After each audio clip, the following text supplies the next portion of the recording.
একবার ভাবুন তো, ইতিহাসের সর্বশ্রেষ্ঠ বাদশাহ, যিনি শুধু মানুষ নয় বরং জিন এবং পশু পাখিদেরও শাসন করতেন, হঠাৎ একদিন সকালে ঘুম থেকে উঠে দেখলেন তিনি আর বাদশাহ নন। তার রাজত্ব নেই, তার ক্ষমতা নেই, এমনকি তার নিজের চেহারাও বদলে গেছে। রাজ্যের লোকেরা তাকে চিনতে পারছে না, প্রহরীরা তাকে চোরের মতো তাড়িয়ে দিচ্ছে। কিভাবে এক রাতের মধ্যে সেই মহান বাদশাহ হযরত সুলাইমান আলাইহিস সালাম একজন সাধারণ মানুষে পরিণত হয়েছিলেন? সেই অবিশ্বাস্য ঘটনার পেছনে লুকিয়ে ছিল আল্লাহর দেয়া একটি বিশেষ আমানত এবং এক ভয়ঙ্কর শয়তানের প্রতারণার কাহিনী। আল্লাহ হযরত সুলাইমান আলাইহিস সালামকে এমন এক রাজত্ব দিয়েছিলেন যা আর কাউকেই দেওয়া হয়নি। আর এই বিশাল রাজত্ব পরিচালনার জন্য তিনি তাকে একটি বিশেষ অলৌকিক আংটি দান করেছিলেন।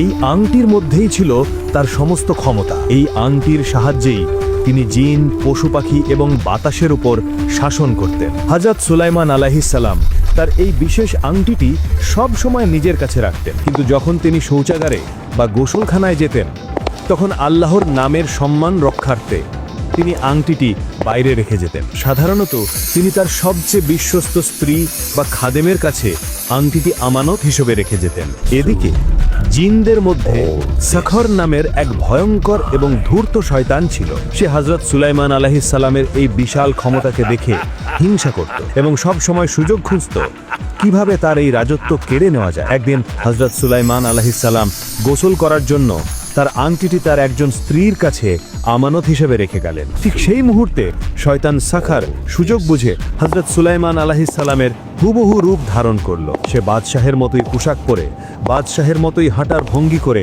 সেই স্ত্রীর কাছে গেল এবং বলল, আমার আংটিটি দাও। সেই স্ত্রী কোনো রকম সন্দেহ না করে তাকেই আসল বাদশাহ ভেবে সেই অলৌকিক আংটিটি তার হাতে তুলে দিলেন। সেই অভিশপ্ত আংটি হাতে পাওয়ার সাথে সাথেই শয়তান সাখারের ক্ষমতা বহু গুণে বেড়ে গেল। সে দ্রুত রাজদরবারে গেল এবং হযরত সুলাইমান আলাইহিস সালামের সিংহাসনে বসে পড়ল। আংটির জোরে রাজ্যের সকল মানুষ, জিন এবং পশু পাখিরা তাকেই আসল বাদশাহ বলে মেনে নিল। কিছুক্ষণ পর আসল হযরত সুলাইমান আলাইহিস সালাম যখন গোসল শেষ করে বাইরে এলেন এবং তার স্ত্রীর কাছে আংটি চাইলেন, তখন তার স্ত্রী অবাক হয়ে বললেন, আপনি তো একটু আগে এসে আংটি নিয়ে গেলেন। এই কথা শুনে হযরত সুলাইমান আলাইহিস সালামের বুঝতে আর বাকি রইল না যে এক ভয়ঙ্কর ঘটনা ঘটে গেছে। তিনি বুঝতে পারলেন এটি আল্লাহর পক্ষ থেকে তার জন্য এক কঠিন পরীক্ষা। তিনি দ্রুত রাজদরবারের দিকে ছুটে গেলেন, কিন্তু দরজার প্রহরীরা তাকে চিনতে পারল না, কারণ আল্লাহর হুকুমে তার চেহারাও বদলে গেছে। তিনি এখন আর সেই বাদশাহ নন, তিনি এখন একজন সাধারণ অপরিচিত মানুষ। তিনি চিৎকার করে বলতে লাগলেন, আমি তোমাদের বাদশাহ সুলাইমান। সিংহাসনে যে বসে আছে সে এক ভণ্ড, এক শয়তান। কিন্তু কেউই তার কথা বিশ্বাস করল না, বরং সিংহাসনে বসে থাকা নকল সুলাইমান অর্থাৎ শয়তান সাখার প্রহরীদের নির্দেশ দিল, এই পাগলটাকে এখান থেকে তাড়িয়ে নাও। প্রহরীরা তাকে মারতে মারতে, অপমান করতে করতে রাজ দরবার থেকে বের করে দিল। রাজ দরবার থেকে বিতাড়িত হয়ে হযরত সুলাইমান আলাইহিস সালাম এক গভীর কষ্টের সাগরে পতিত হলেন। যে প্রজারা একটু আগেও তার এক ইশারায় জীবন দিয়ে দিতে পারত, আজ তারাই তাকে পাগল বলে উপহাস করছে, তাকে পাথর ছুঁড়ে মারছে। তিনি শহরের রাস্তায় রাস্তায় ঘুরতে লাগলেন। তিনি সবাইকে বোঝানোর চেষ্টা করতে লাগলেন, আমি তোমাদের বাদশাহ সুলাইমান, আমাকে বিশ্বাস করো, সিংহাসনে যে বসে আছে সে এক শয়তান। কিন্তু কেউই তার কথা শুনল না। তার পরনের রাজকীয় পোশাক ছিঁড়ে গিয়েছিল, চেহারায় বসে গিয়েছিল ক্লান্তির ছাপ। তাকে দেখে কেউই বিশ্বাস করতে পারছিল না যে ইনিই সেই মহান বাদশাহ। ক্ষুধার জ্বালায় তার পেট জ্বলছিল। তিনি মানুষের কাছে খাবার চাইলেন, কিন্তু সবাই তাকে তাড়িয়ে দিল। যে বাদশাহের রাজ ভাণ্ডারে সারা পৃথিবীর সম্পদ জমা ছিল, আজ তিনি এক টুকরো রুটির জন্য মানুষের দাঁড়ে দাঁড়ে ঘুরছেন। অন্যদিকে রাজ সিংহাসনে বসে শয়তান সাখার তার আসল রূপ দেখাতে শুরু করল। সে হযরত সুলাইমান আলাইহিস সালামের সকল আইন কানুন বদলে দিল। সে রাজ্যে জুলুম, অত্যাচার আর অবিচার কায়েম করলো। সে তার শয়তানি জ্ঞান দিয়ে রাজ্যের জ্ঞানী ব্যক্তিদের সঙ্গে তর্ক করত এবং তাদের ভুল প্রমাণ করে অপমানিত করত। তার শাসনে রাজ্যে ভয়ঙ্কর বিশৃঙ্খলা এবং অশান্তি নেমে এলো।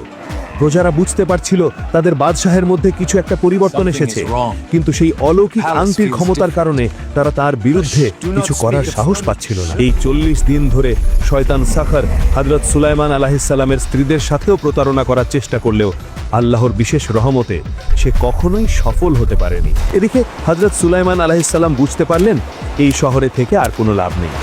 তিনি পায়ে হেঁটে শহর ছেড়ে সমুদ্রের তীরের দিকে রওনা দিলেন। কিছুদিন পর তিনি এক জেলে গ্রামে এসে পৌঁছালেন। সেখানকার জেলেরা তাকে চিনতে পারল না।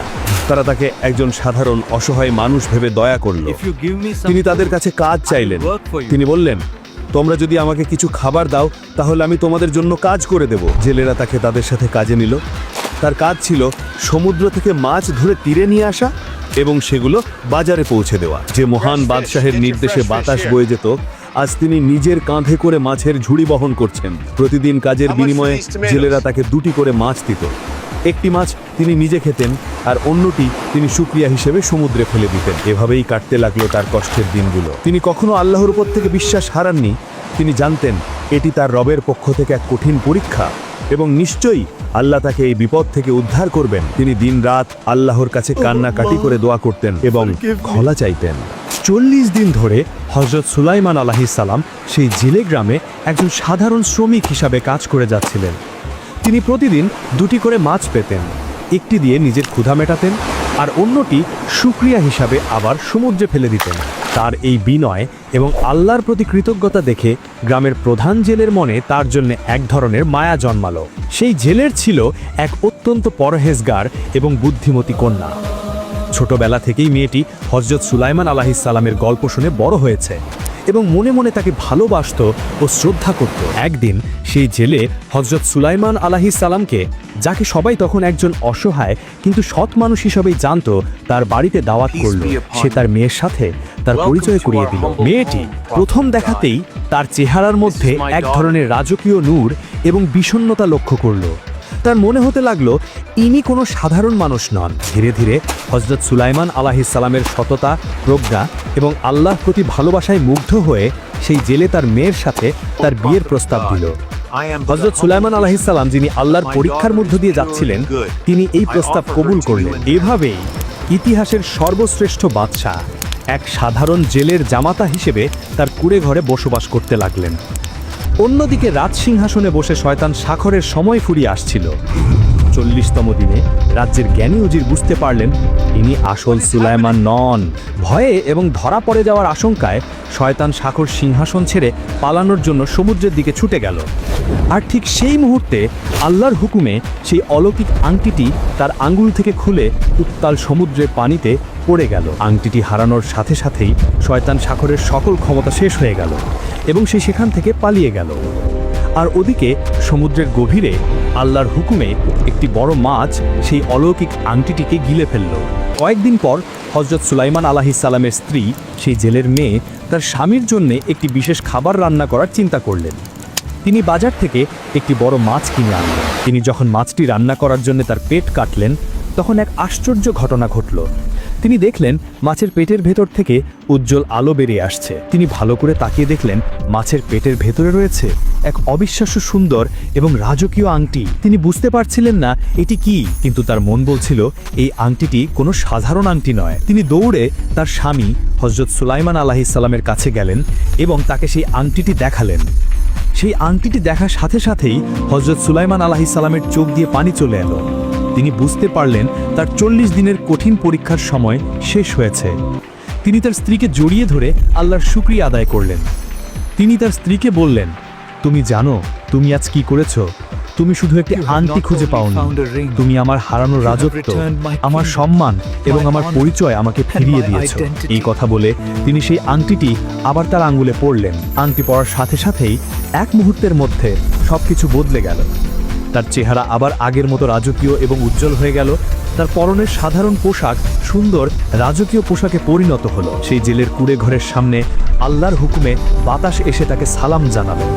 জিনেরা এসে তার সামনে মাথা নত করল আর আকাশের পাখিরা এসে তার চারপাশে উঠতে লাগলো। সেই জেলের কুঁড়ে ঘরের সামনে যখন এই অবিশ্বাস্য দৃশ্য ঘটছিল, তখন জেলের মেয়ে এবং তার বাবা ভয়ে ও বিস্ময়ে হতবাক হয়ে দাঁড়িয়েছিলেন। তারা বুঝতে পারছিলেন যে এতদিন ধরে যে অসহায় মানুষটি তাদের সাথে ছিল, সে আসলে কোনো সাধারণ মানুষ নয়, সেই ইতিহাসের সর্বশ্রেষ্ঠ বাদশা হযরত সুলাইমান আলাইহিস সালাম। তারা দুজনেই ভয়ে এবং শ্রদ্ধায় তার সামনে হাঁটু গেড়ে বসে পড়লেন এবং তাদের অজান্তেই কোনো ভুল হয়ে থাকলে তার জন্য ক্ষমা চাইতে লাগলেন। হযরত সুলাইমান আলাইহিস সালাম অত্যন্ত স্নেহ এবং ভালোবাসার সাথে তাদের মাটি থেকে তুললেন। তিনি তার শ্বশুর সেই জেলেকে বললেন, আপনি আমার সবচেয়ে কঠিন সময়ে আমাকে আশ্রয় দিয়েছেন। আর তার স্ত্রীর দিকে ফিরে তিনি বললেন, আর তুমি শুধু আমার স্ত্রী নও, তুমি হলে সেই নারী যার হাতে আল্লাহ আমার হারানো রাজত্ব, আমার সম্মান এবং আমার পরিচয় আমাকে ফিরিয়ে দিয়েছেন। আজ থেকে তুমি হবে আমার রাজ্যের প্রধান রানী। এরপর হযরত সুলাইমান আলাইহিস সালাম তার নতুন রানীকে সাথে নিয়ে বাতাসের উপর ভর করে তার রাজধানী জেরুজালেমের দিকে রওনা হলেন। তিনি যখন রাজদরবারে পৌঁছালেন তখন রাজ্যের সকল উজির, উপদেষ্টা এবং সাধারণ প্রজারা তাকে দেখে খুশিতে আল্লাহু আকবার ধ্বনি দিয়ে উঠল। 40 দিনের অত্যাচারী শাসনের পর তারা তাদের আসল এবং ন্যায়পরায়ণ বাদশাকে ফিরে পেয়ে স্বস্তির নিঃশ্বাস ফেলল। তিনি কোনো রকম প্রতিশোধ নিলেন না, বরং তিনি সিংহাসনে বসেই আল্লাহর শুকরিয়া আদায় করলেন এবং রাজ্যে আবার শান্তি ও ন্যায় বিচার প্রতিষ্ঠা করলেন। এরপর তিনি তার অনুগত জিনদের নির্দেশ দিলেন সেই অভিশপ্ত শয়তান শাখরকে খুঁজে বের করার জন্য, যে তার সিংহাসন 40 দিনের জন্য দখল করেছিল। জিনেরা সারা পৃথিবী খুঁজে অবশেষে এক সমুদ্রের ভিতর থেকে সেই শয়তানকে ধরে নিয়ে এলো। তাকে শিকল দিয়ে বেঁধে হযরত সুলাইমান আলাইহিস সালামের সামনে হাজির করা হলো। শয়তানটি ভয়ে থরথর করে কাঁপছিল। হযরত সুলাইমান আলাইহিস সালাম তাকে কোনো সাধারণ শাস্তি দিলেন না, তিনি তাকে এমন এক শাস্তি দিলেন যা পৃথিবীর ইতিহাসে এক দৃষ্টান্ত হয়ে রইল। তিনি একটি বিশাল সীসার সন্দুক তৈরি করার নির্দেশ দিলেন। এরপর সেই শয়তানকে ওই সন্দুকের ভেতরে বন্দী করা হলো। সন্দুকটির মুখ এমনভাবে বন্ধ করে দেওয়া হলো যাতে ভেতর থেকে বাতাসও বের হতে না পারে। সব শেষে তিনি তার বাবা হযরত দাউদ আলাইহিস সালামের সেই অলৌকিক সিলমোহর দিয়ে সন্দুকটিকে সিল করে ওটা সমুদ্রের সবচেয়ে গভীর জায়গায় নিক্ষেপ করার নির্দেশ দিলেন। কায়ামত পর্যন্ত সেই শয়তান ওই সন্দুকের ভেতরে বন্দী থাকবে। এভাবেই 40 দিনের এক কঠিন পরীক্ষার পর হযরত সুলাইমান আলাইহিস সালাম তার হারানো রাজত্ব এবং সম্মান ফিরে পেলেন। এই ঘটনাটি তাকে আল্লাহর প্রতি আরও বেশি বিনয়ী এবং কৃতজ্ঞ করে তুলেছিল।